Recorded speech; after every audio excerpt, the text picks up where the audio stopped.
Good morning, world. Good morning, world. Ooh, it's so icy today. But today we are back to our personal lifestyle determinants of health. And today I'm going to talk about eating habits. Not so much what you eat, because that varies from person to person, region to region, uh, culture to culture. More about how you eat. And I really want to focus on my own adjustment and how I started adjusting what I eat, because my challenge was portion control. I've never been one to eat unhealthy food, so to speak, although I like my healthy, uh, rich food because I cook for myself. I've never been one to eat junk food or eat wrong foods.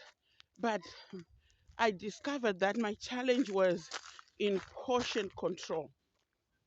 And the adjustments that I made was so that I would be mindfully eating.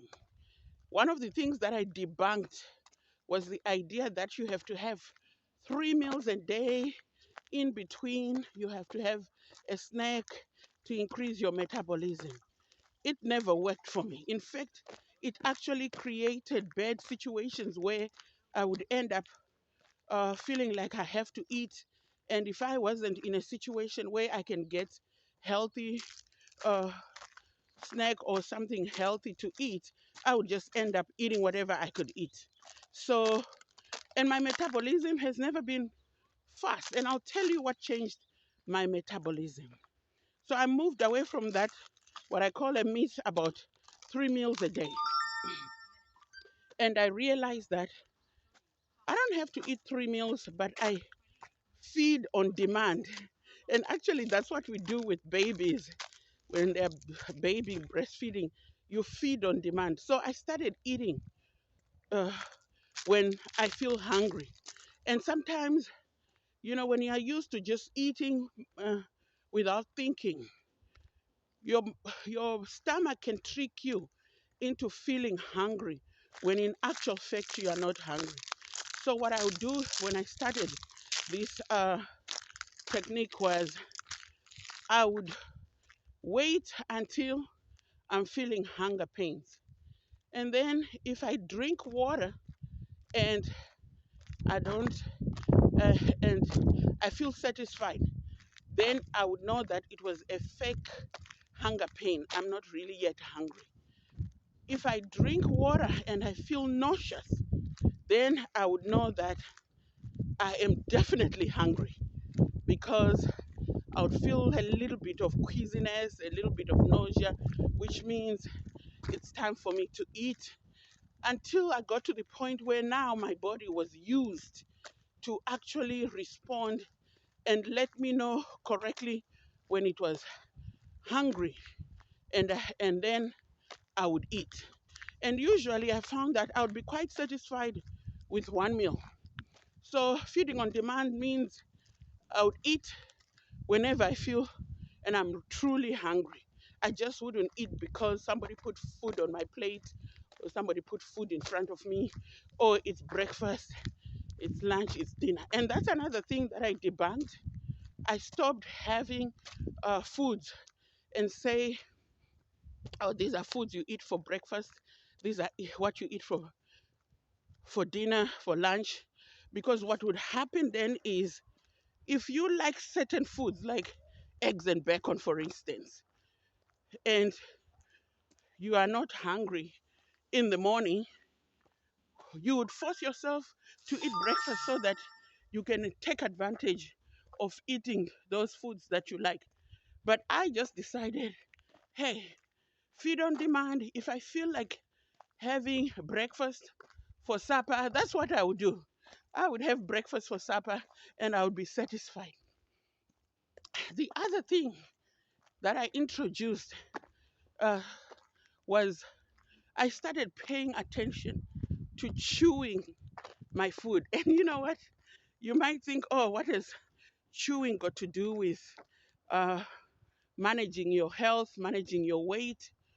Actually, the process of mindfully chewing your food, first of all, allows you to taste your food. So I would really be tasting my food. And sometimes, if I'm eating something, uh, grab something because I'm hungry, and I'm actually chewing it, and I realize, oh, I don't really like it, I stop eating it because it's not tasting right. The other thing is you could actually, because you're eating when you're hungry, you would actually also find that your stomach, when it's empty and you're actually chewing your food mindfully, you can feel the food going into your stomach. What it does, it activates your brain to actually now work with your stomach. And I could actually feel the food going down, getting into my stomach. I would actually be mindfully realizing I am getting full. And as soon as I am full, I would stop eating. And the chewing also allows you to break down the food. But I also had to couple that with other things. The other thing that I had to do is I had to change my plates. In my house, we only eat from white plates because when you put your food on the plate, I used to love red plates, other colored, bright colors, orange plates. Then I standardize everything to white cups, white plates, and glass. And I could actually see the amount of food on my plate. But with changing the plate, I also introduced small plates, white plates, small, because then I can only put enough food on that small plate. And if I put uh, food on the small plate, then I can always either go back for more if I need more. But again, remember, I said my problem was portion control. So I would make sure that I only eat what I put on that small plate, and that's it. I can always wait until I get another feed on demand signal, and then I would eat again rather than try to eat too much food at the same time. In fact, recently I introduced tacos. I love tacos. I found that whenever I eat them, I get satisfied. But they also measure the amount of food I put on a plate. And so if I can't wrap it in a taco, it's too much. And the maximum I can eat at any given sitting are 2 tacos, and I'm good, I'm satisfied, I'm happy. But I have to be able to wrap whatever I put. And I don't use the big burrito tacos. I use the small, medium ones, not the tiny, tiny ones, but the small, medium ones. And this way, it also measures the quantity of food that I'm eating at any given sitting. The other thing I noticed is uh, I started using chopsticks. Two things: chopsticks and fork and knife, instead of just eating with a fork. Because eating with a fork and a spoon, you just shovel your food, put too much quantity, and then once it's at the back of your throat, you're swallowing it before you've even chewed on it. I want to make sure I'm chewing on my food. So I started using chopsticks because you can only carry so much with chopsticks. And if I'm not home and I don't have access to chopsticks, or I would use a fork and knife. Using a fork and knife allow me to cut my food in the plate. If it was, let's say, meat portions that I couldn't cut small, I would then cut it small and put it in my mouth when it's small. This way, I know I'm only putting a quantity that I can give it a good chew, and I'm still maintaining the chewing on my food. And to tell you the truth, it has significantly adjusted what I eat.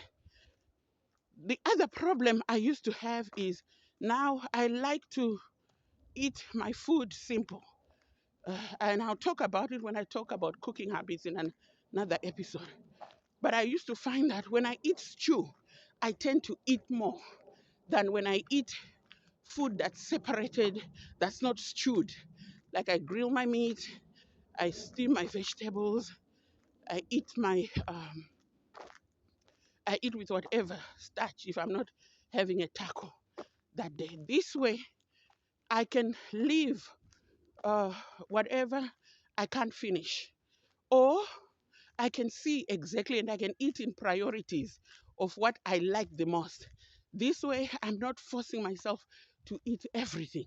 But with stew, I would put it on a plate. Oh my goodness, add the relish, add whatever, and I would just guzzle it down. So, those are some of the things with eating habits that I had to make adjustments. And the beauty of it is, I am so mindful and so aware. And my stomach, with my mind, and my mouth, they are together when I'm eating. So it's not what you eat, it's how you eat it. That is very important. So, those are my little tips for personal lifestyle determinants of health, eating habits. If nobody told you they love you today, I do. Ciao, ciao.